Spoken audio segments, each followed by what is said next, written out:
Bajo las frías y salobres aguas del Báltico, yace uno de los grandes misterios sin resolver de la Segunda Guerra Mundial. Es a lo que hemos venido. Solo el barco hundido puede proporcionarnos los últimos momentos de esta historia.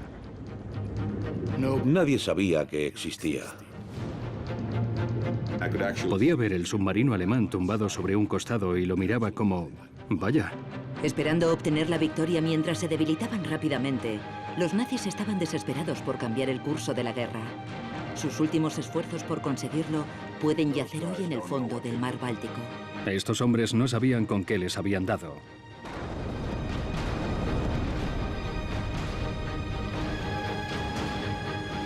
Después de más de una década de búsqueda, un equipo finlandés de buceadores espera hacer historia y revelar los secretos ocultos del submarino hundido de los nazis.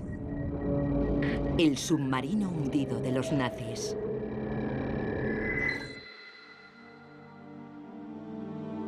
...10 de marzo de 1945. El cuerpo congelado del capitán de un submarino alemán aparecía en la isla de Flogo. El submarino y el resto de la tripulación parecían haber desaparecido. Recibí el informe original escaneado del agente de policía que había examinado el cuerpo y se había descubierto que se trataba de un oficial de la Marina alemana vestido con el uniforme y un chaleco salvavidas y con su placa de identificación, por lo que pudo ser identificado con toda seguridad como el capitán del submarino alemán U-745, Wilhelm von Trotha. Como se había encontrado el cuerpo en la orilla de las islas Åland, se creía que el submarino tenía que estar muy cerca de aquella zona. Pero el submarino hundido jamás se encontró. Los expertos miembros del equipo de buceadores del Badavana esperan localizar por fin el U-745. Es necesario. No tiene sentido salir al mar y gastar un montón de combustible para buscar en el sitio equivocado.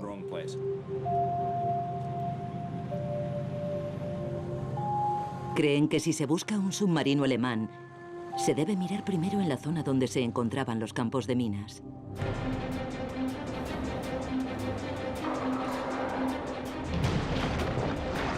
Uno de los campos de minas más peligrosos de Finlandia era el Vanta A3, creado por el siembraminas Louis en enero de 1941 en el Golfo de Finlandia.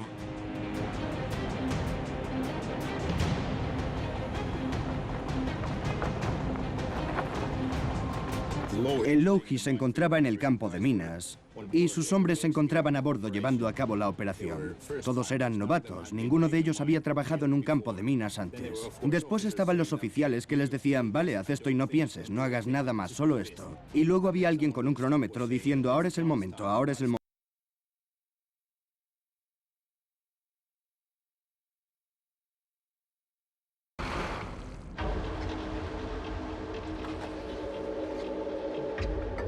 Hoy, los miembros del Badavana buscan las minas que dejó el Louis aquel día. Creen que han encontrado un submarino alemán hundido.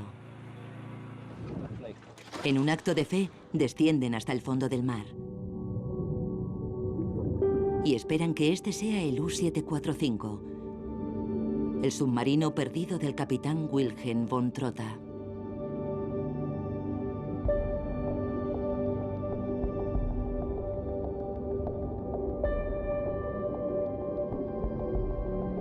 Si están en lo cierto, serán las primeras personas en ver el submarino desde que los 48 miembros de su tripulación murieran a bordo en 1945. El problema de este naufragio es la visibilidad. Cerca del fondo suele ser bastante pobre. Está cada vez más turbio y hay partículas de arcilla por aquí y por allá y no lo ves. Y de pronto ves la proa de este submarino alemán viniendo hacia ti. Es precioso. Es un lugar sencillamente increíble.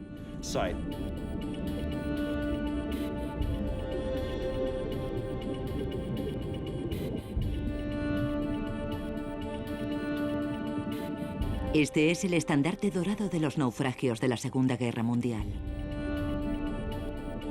Las gélidas temperaturas y la baja salinidad del Báltico han conservado la cubierta de madera en condiciones sorprendentemente buenas. Lo recuerdo como si fuera ayer. Estábamos bajando, Jussi iba delante de mí porque llevaba las luces y en aquella inmersión la visibilidad tampoco era muy buena. Y podía ver el submarino alemán tumbado sobre un costado y aquella forma tipo seta y la otra como una chimenea, o si lo prefieres como una torre de control. Y lo miraba como, vaya, ¿qué tipo de submarino será? Porque con aquella torre cónica parecía demasiado grande. Era una gran plataforma con una reja cerrada en la parte de delante y el doble de grande que un avión de combate. Llevaba 2 automáticas dobles de 2 centímetros y 2 de cañón simple de 37 milímetros. Debido a la profundidad a la que se encuentran los restos, el tiempo que tienen los buceadores para estar en el fondo es limitado. Después de tan solo 15 minutos en el fondo, el equipo debe comenzar el proceso de descompresión, que permite que el cuerpo elimine el gas acumulado durante la inmersión. Es muy importante mirar el reloj, porque pasar 1 o 2 minutos de más en el fondo significa tener que alargar el proceso de descompresión. Si un buceador asciende sin haber realizado la descompresión debidamente, corre el riesgo de sufrir serias enfermedades o incluso la muerte. Cada minuto que pasas en el fondo incrementa en gran cantidad la compresión.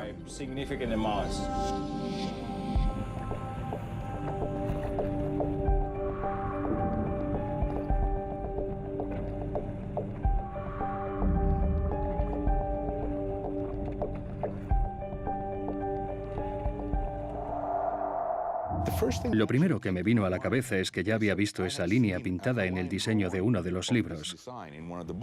Y dije, oye, ese es el que se supone que nunca se construyó. El diseño de este submarino alemán es muy extraño. ¿Por qué cogerían los alemanes uno de sus buques de guerra más elegantes y avanzados tecnológicamente y construirían una torre de control de esas dimensiones encima? Es como atarle un grifo a un tiburón en la espalda. Este tipo de diseño estaba pensado para escoltar a los submarinos que salían de la base hacia la zona de patrulla. Y este tipo de armamento antiaviones de combate a bordo estaba pensado para cubrir a los convoyes submarinos de forma eficiente. Este diseño tan particular debería hacer más fácil la identificación del submarino, pero parece que no es tan sencillo. En las últimas fases de la guerra se llevaron a cabo numerosas modificaciones en los puertos navales, en los astilleros para satisfacer los deseos del capitán o porque alguien quería experimentar. Esto era muy típico al final de la guerra. Las cosas se desarrollaban tan deprisa que nadie se dedicaba a registrarlas o a documentarlas. Estas cosas simplemente se construían y se utilizaban. A pesar de no tratarse del submarino alemán que buscan, es un descubrimiento espectacular. Era tan particular que se supone que nunca debería de haber sido construido. Nadie sabía que existía. Yo quería saber cuáles eran las diferencias de este submarino, porque normalmente no llevaban números en las torres de control. Era la llamada Tarbou 7, una torre de control de tipo 7, la cual se supone que nunca se construyó. O si se construyó, sería probablemente de una forma diferente. Así que fue un descubrimiento increíble cuando lo encontramos. Y por supuesto hizo que la construcción del modelo en 3 dimensiones se convirtiera en un reto mucho mayor.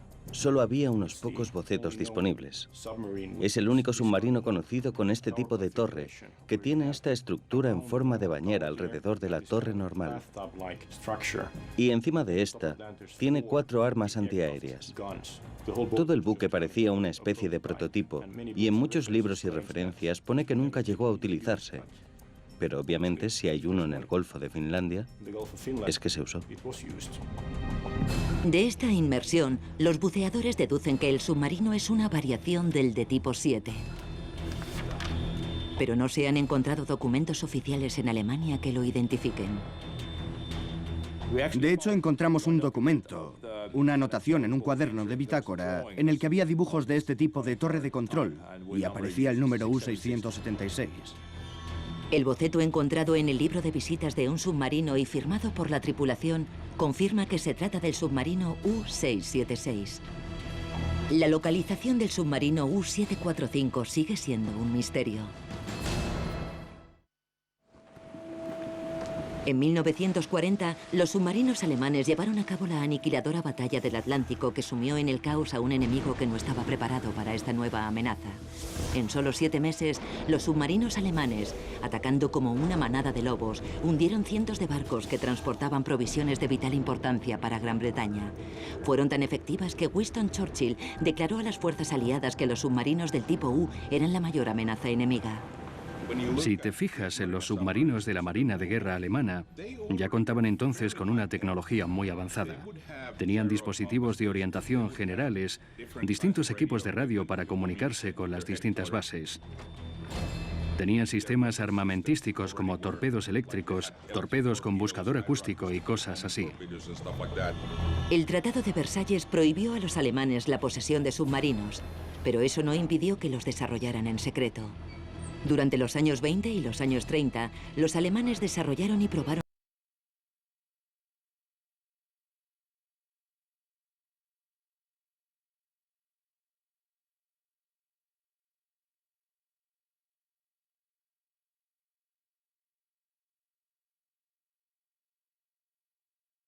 tipo 7, la bestia de carga del Atlántico.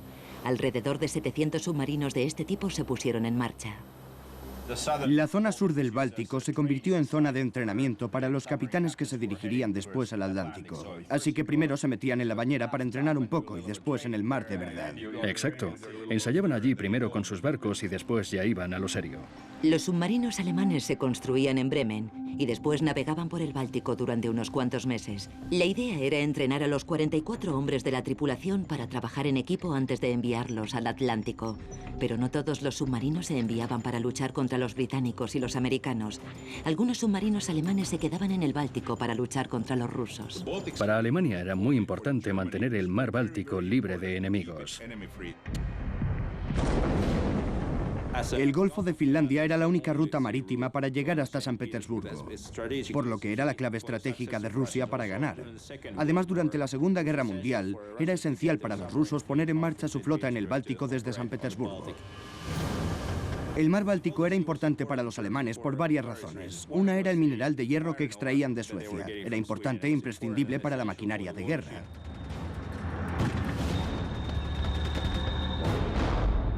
Los soviéticos sabían perfectamente que si bloqueaban los cargamentos de hierro de camino a Alemania, los alemanes no podrían fabricar más tanques. Y si no tenían tanques, la situación en las fronteras orientales cambiaría completamente. La lucha por el control del Báltico se llevaba a cabo entre submarinos y minas marinas. Ambas armas dejaron un largo reguero de naufragios.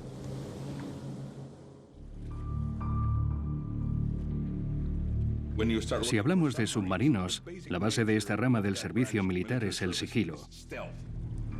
Nadie sabe dónde se encuentran. Quizás se tiene una ligera idea.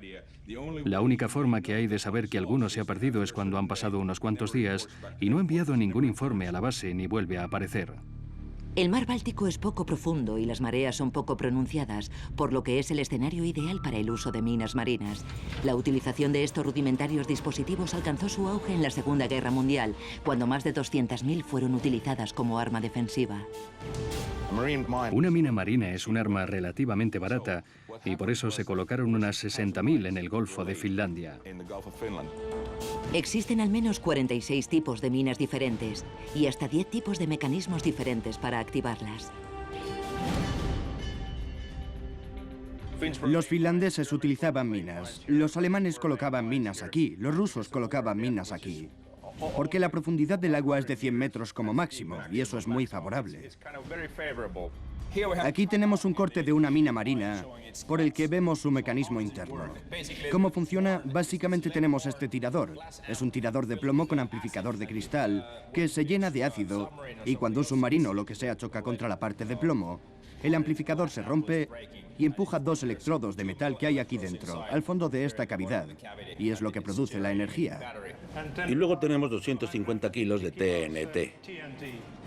y explota. Hoy van a bucear en el Banda 3, el mismo campo de minas sembrado por el Loughi, en el que encontraron el U-676. Están estudiando una anomalía detectada por su sonar. Podría tratarse de otro submarino alemán. La primera reacción que tuvimos al verlo en el sonar fue pensar que algo del equipo se había estropeado. No podía ser verdad, estas cosas no pasan.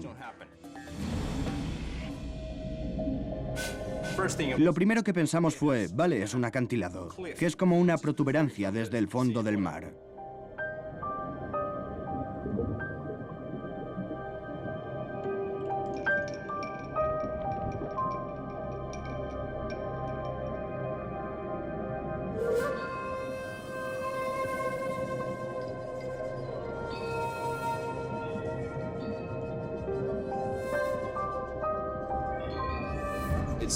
Parecía que había redes de pesca por todo el lugar.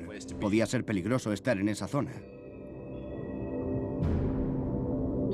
Y recuerdo que estábamos los dos gritando en plena oscuridad. El equipo ha encontrado otro submarino alemán intacto. El submarino entero estaba ahí dentro, incluyendo la torre de control. Este tipo de hallazgo es sencillamente increíble.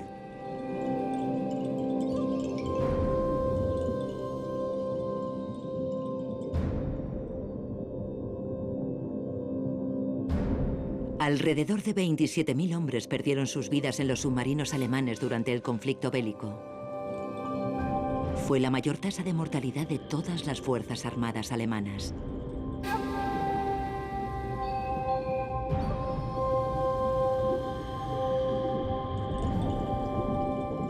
Cada uno de los naufragios es un cementerio militar. Eran hombres de servicio. Murieron cumpliendo su deber y eso hay que respetarlo. El interior de este buque hundido es su lugar de descanso eterno y los buceadores del Badabana no entrarán en él. Imagina cómo se sentirían esos hombres ahí dentro. Estoy casi seguro de que esos hombres no sabían con qué les habían dado. El nuevo submarino encontrado yace a tan solo unos cientos de metros del que encontraron antes. Ahora, el equipo debe reunir la información obtenida de varias fuentes para identificar con éxito este buque. Cruzan los dedos para que sea el evasivo U-745. En el archivo militar de Helsinki, algunos de los miembros del Badabana consultan los mapas de algunos campos de minas conocidos y los comparan con la última zona de operaciones conocida del U-745. Aquí tenemos un mapa del Golfo de Finlandia. Aquí está Hanko, en la península de Porkala. Y aquí está Estonia. Y este mapa muestra todos los campos de minas que se crearon en la parte occidental del Golfo de Finlandia durante la Segunda Guerra Mundial.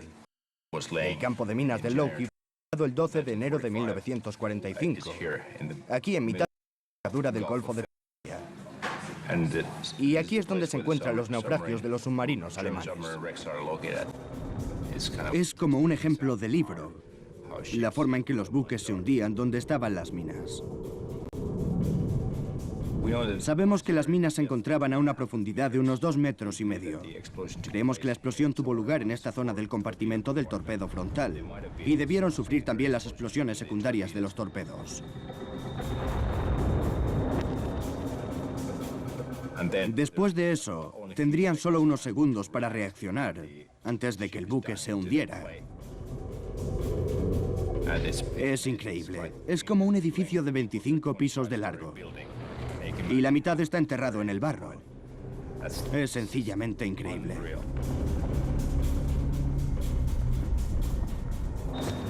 Los diseños de los submarinos alemanes evolucionaban constantemente, así que las pequeñas variaciones en su construcción pueden servir para identificarlos.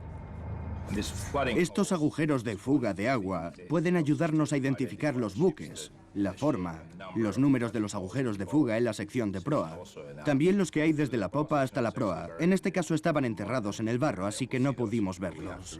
Así que nos hemos fijado en el resto de pruebas que tenemos ahí fuera.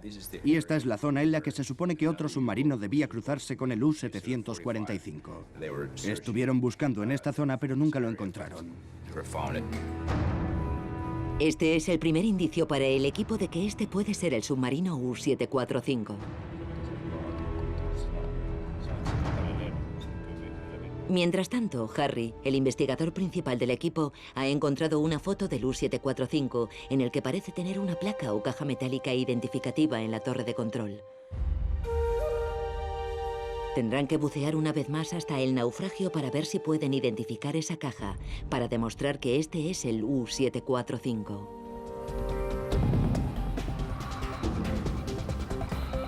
Jussi y Juha reúnen el equipo necesario para la inmersión.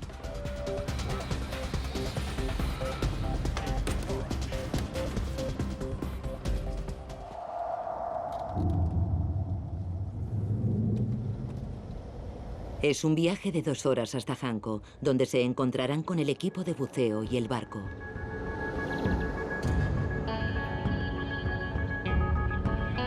Vamos a tener los dedos cruzados, esperando que el tiempo sea bueno. Sí, es una cuestión importante. Podría pasar cualquier cosa. El cielo se nubla y empieza a llover. Y crece la preocupación de si podrán bucear.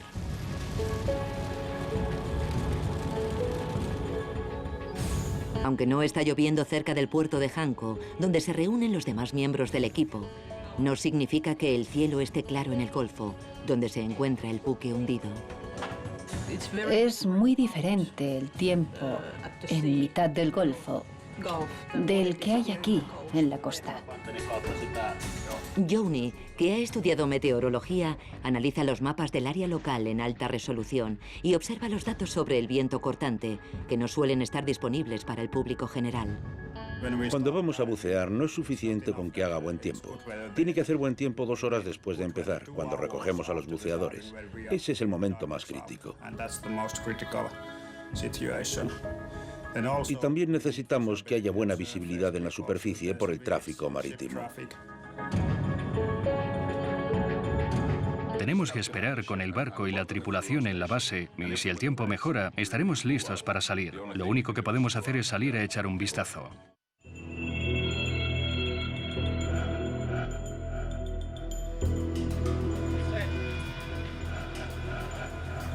Ahora sí es hora de irse. Termina la temporada de buceo en Finlandia y muy pronto las bajas temperaturas harán que bucear sea demasiado arriesgado.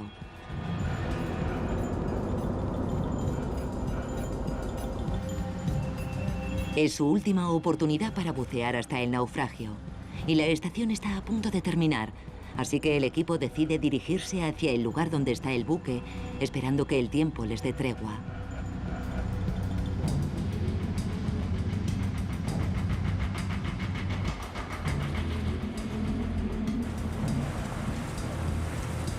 Los miembros originales del Vadavana, que se llaman a sí mismos los de la vieja escuela, han venido con algunos miembros más jóvenes. Parece muy difícil bucear ahora mismo. Hay muchas olas. Ese es el problema. En el océano se crean olas muy grandes y el barco sube con la ola y baja con la ola y hay momentos muy difíciles en el barco.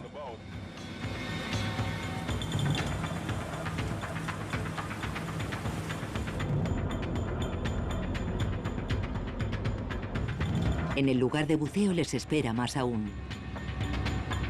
Las condiciones no parecen mejorar. El equipo aprovecha la oportunidad para repasar la misión de la inmersión. Jussi, ¿cómo puedes estar tan seguro de que es el U-745 y no cualquier otro submarino? Este era el único buque que patrullaba por esta zona y que tenía esta particular caja metálica en la popa de la torre de control. Y tenemos la fotografía. Parece fácil, pero a 70 metros de profundidad nada es fácil. El U-745 tenía una reja sólida que iba desde la parte delantera hasta detrás de la torre. Y es como una lata de anchoas. ¿Y cómo puedes ver la caja? ¿Cómo puedes identificar la caja de ese buque? El U-745 era el único buque de los que operaban aquí que llevaba esa caja. Había otros buques, otros submarinos que la llevaban, pero no actuaban en esta zona. ¿Y sabes lo que es la caja? No sabemos si era un tipo de placa, símbolo o caja. Pero sin duda es una pista clave, porque la fotografía muestra que el U-745 la llevaba y ningún otro de los posibles buques la llevaba. Así que este es el submarino del capitán que encontraron muerto en la superficie, en Foglo. Sí, exacto. Por los archivos sabemos que el capitán del U-745 era el comandante capitán von Trotta. El lugar donde está buceando el equipo del Badavana está aproximadamente a 150 kilómetros de donde encontraron su cuerpo. Es una larga distancia para un cuerpo.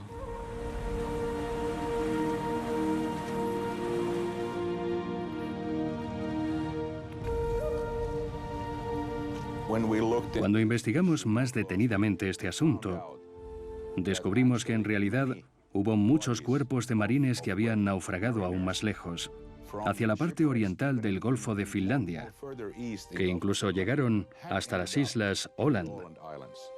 Así que depende de la profundidad a la que esté flotando el cuerpo. Entonces, si el submarino navegaba por la superficie, ¿cómo pudo chocar contra una mina? Pensaba que los submarinos eran poco profundos. Oh, no, no lo son. De hecho, los submarinos tienen un calado muy profundo, porque pesan mucho. Y deben pesar mucho para poder bucear. Así que, por ejemplo, el submarino 7 tenía 5 metros de calado. Y las minas que conocemos del museo y de los archivos se colocaban a unos 2,5 metros de profundidad. Así que es justo la profundidad adecuada. Cuando pierdes eso, se crea un agujero en el casco de protección y el submarino se hunde como si fuera una roca. He entendido que estas minas fueron colocadas por el sembrador de minas Lowy. ¿Se ha encontrado algún agujero o alguna señal de que hubiera una explosión en ese submarino o están enterradas en el barro? Están enterradas, obviamente, en alguna parte de la sección de la proa. Delante de la torre de control se ve todo fácilmente. De la torre hacia la popa se ve todo. El fondo, los lados, la cubierta superior. No hay daños superficiales ahí, así que tiene que ser la proa.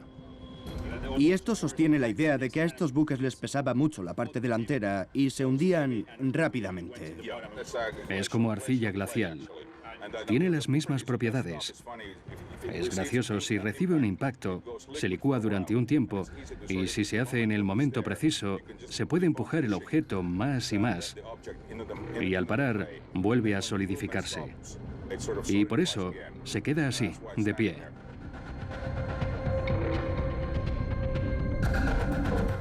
Ahora que el tiempo es bueno en la zona de inmersión, los buceadores del Badavana aprovechan este pequeño respiro para meterse en el agua e intentar encontrar la prueba que necesitan para demostrar que es el U-745. Antes el tiempo no nos permitía realizar labores de inmersión, había mucho viento.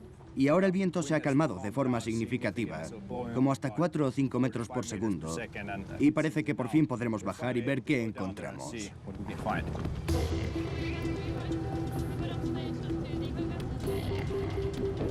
Primero, descenderá el equipo de reconocimiento. 2 buceadores con el traje de buceo, 1 con cámara. Van a bajar y van a comprobar dónde está exactamente y cómo son las condiciones, si hay corrientes y cómo es la visibilidad. Y luego bajaremos con cámaras para seguir grabando.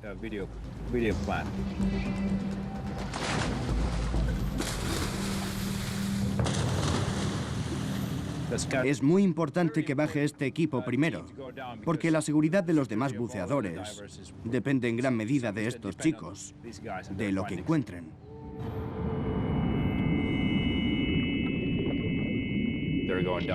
Ellos van a bajar primero. Y Johnny ha decidido llevar su cámara y si la visibilidad es buena tomará algunas fotos de algunos detalles.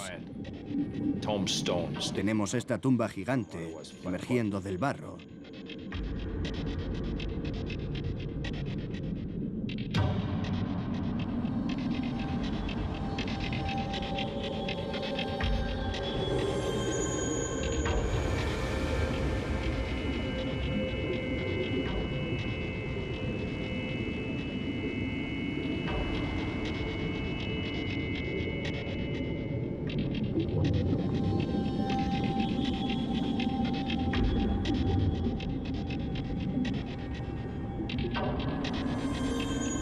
El tamaño del submarino cuando estás al lado parece enorme. Es una pieza de maquinaria gigante. Los buceadores de reconocimiento llevan en sus bombonas el aire suficiente para sobrevivir un tiempo limitado. El tiempo máximo que tienen para estar al fondo es de unos 25 minutos. Y el tiempo total de superficie a superficie es de 75 minutos. El equipo de reconocimiento regresa a la superficie según lo esperado. ¿Cuál es el lugar y cómo son las condiciones? El resto del equipo está ansioso por escuchar el informe. Según los buceadores de reconocimiento, la visibilidad de fondo es buena y permite grabar en vídeo. ¿Vamos a ponernos guapos? Vamos a ponernos guapos. El equipo está buscando concretamente una pequeña caja que aparece en las fotos de archivo del U-745.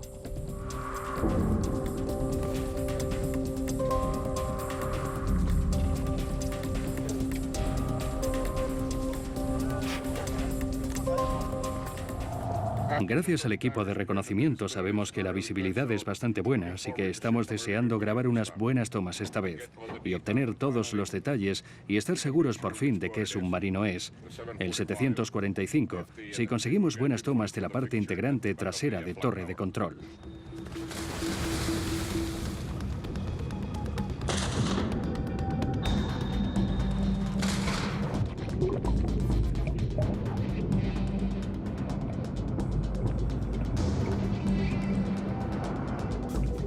Tenemos la oportunidad de enseñárselo al mundo entero. Es muy importante para nosotros. Un sueño que tenemos desde hace 15 o 20 años y que se hace realidad.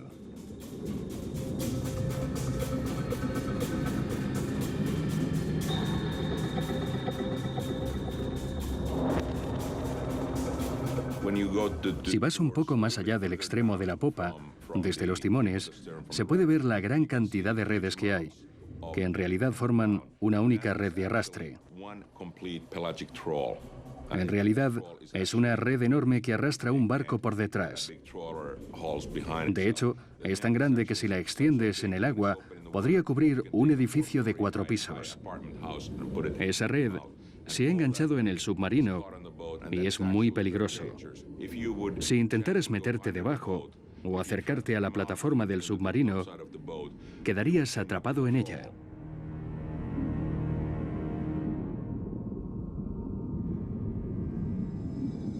Piensas en tu situación. Llevas todas esas bombonas en la espalda, la cámara bajo el brazo con luces que salen de ella. Sería realmente fácil quedarse enredado en esa red.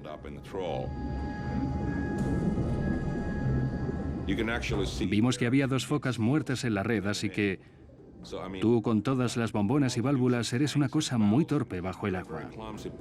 No hay nada más ágil que una foca, y aún así se quedan atrapadas ahí. Así que tenemos que ir con 1000 ojos.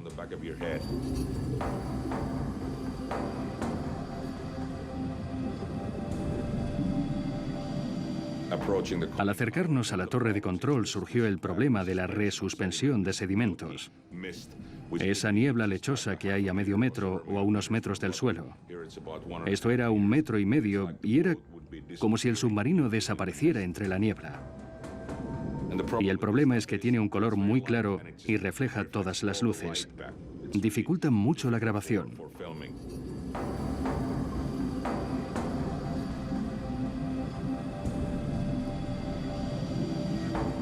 Volviendo hacia la cubierta y mirando hacia abajo, hacia la torre de control y la plataforma antiaérea, era donde se veía realmente la parte rectangular, la caja.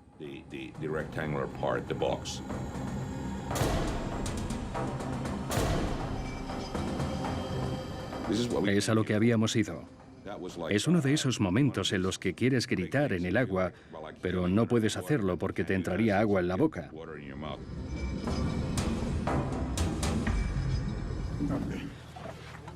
Os diré algo, chicos y chicas. Eso sí que ha sido una buena inmersión. No se ve esto todos los días. La vieja escuela no está acabada todavía. Lo tenemos en el bote. Está en el bote. La visibilidad era lo suficientemente buena al final de la torre de control. Hemos podido filmar la caja y está bien porque la luz venía de un lado y hacía un poco de sombra. Se distinguía bien. Es la pista clave y puedo decir que estaba tan feliz cuando estaba mirando a través del visor grabando esta toma y pensando, sí, aquí está. Igual que en las fotos. Estoy seguro de que ahora tenemos la identidad y hemos cumplido la misión y hemos resuelto el rompecabezas que ha estado flotando en el aire durante tantos años. Sobre todo ha sido un gran éxito y hemos conseguido lo que veníamos buscando. Tenemos buenas tomas y junto con las fotografías de Johnny, creo que hemos resuelto el misterio.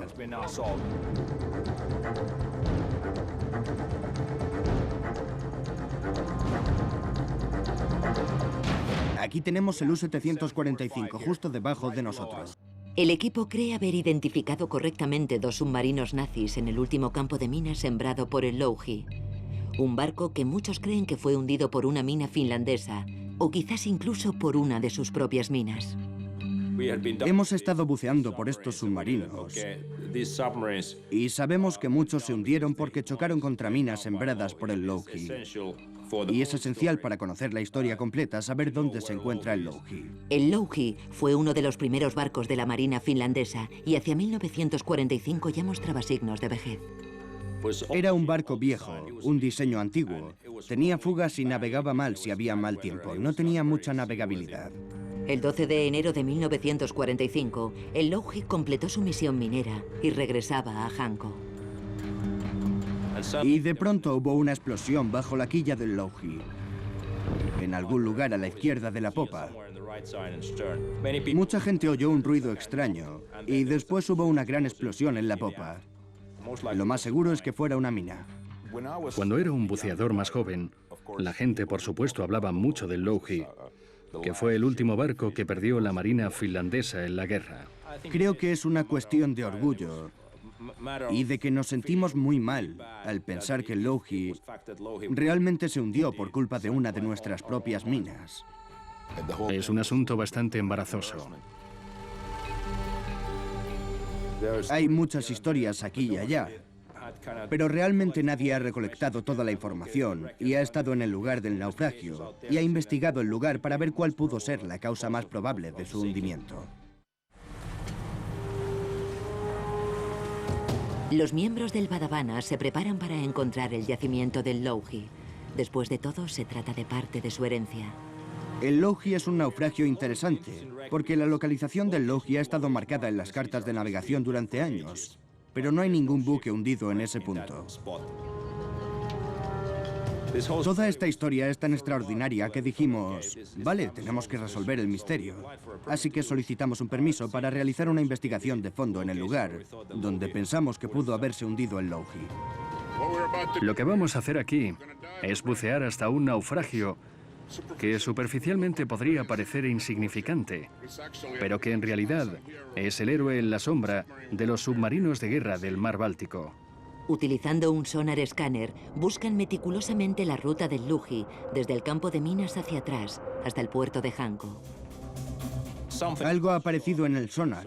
Y sí, era un buque. Y todas las piezas empezaban a encajar. Y tuve que contener la respiración porque quería gritar, chicos, mirad esto.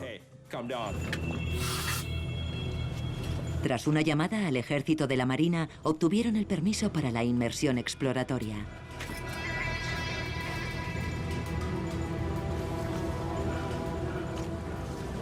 ¿Está bien?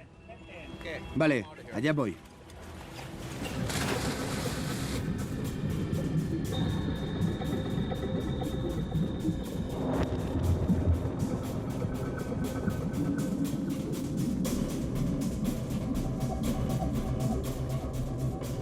Llegamos hasta el puente del Loughy y vimos el cañón de cubierta y quedó bastante claro. Vale, es este. No puede ser nada más. No hay nada más perdido en esta zona. El agua era cristalina y una vista impresionante de toda la cubierta, los cañones de cubierta y la proa y todo el puente. Todo al mismo tiempo.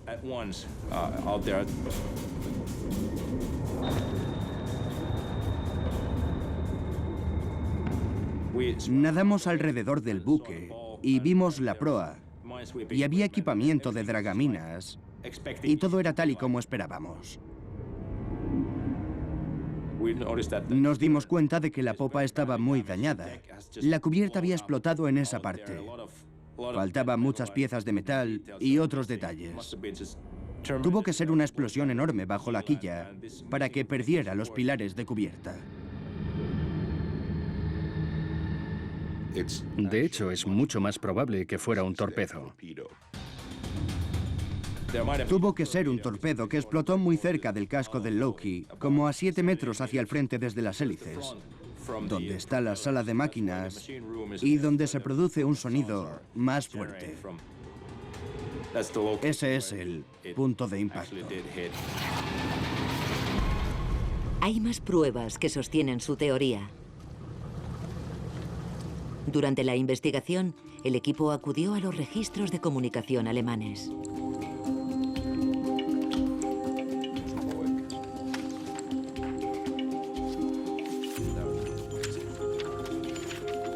Lo encontramos en el archivo principal, en los periódicos y en los informes de los altos mandos. En ellos se informaba de que el U-370 había lanzado un torpedo contra el Loughy.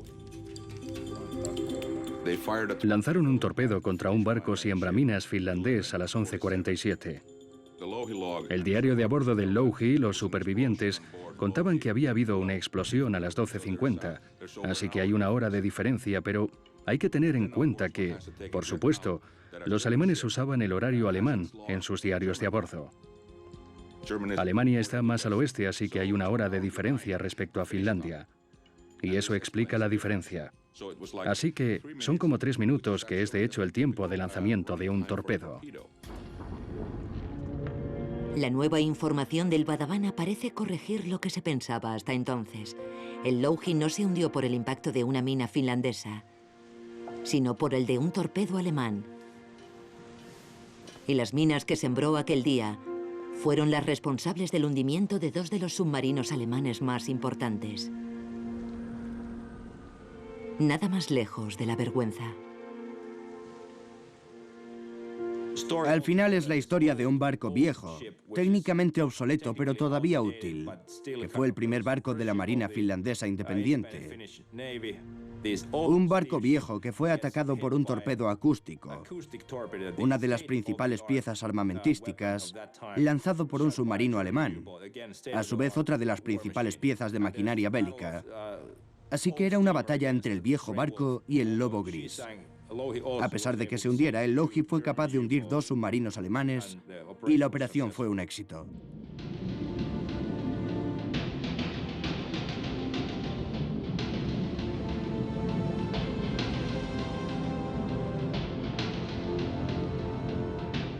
Cuando miras los submarinos u otros naufragios en el fondo del mar, son lugares oscuros y solitarios.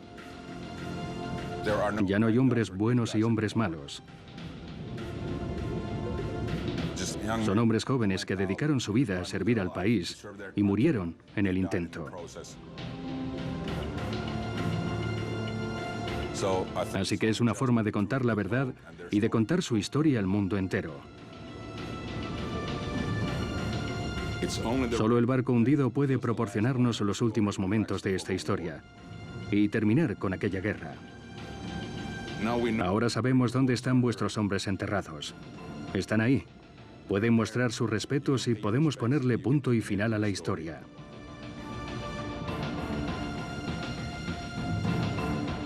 Hay un antiguo proverbio ruso que dice algo como: la guerra no ha terminado hasta que todos los soldados caídos han sido enterrados. Y de alguna manera, siento que eso es lo que hemos hecho.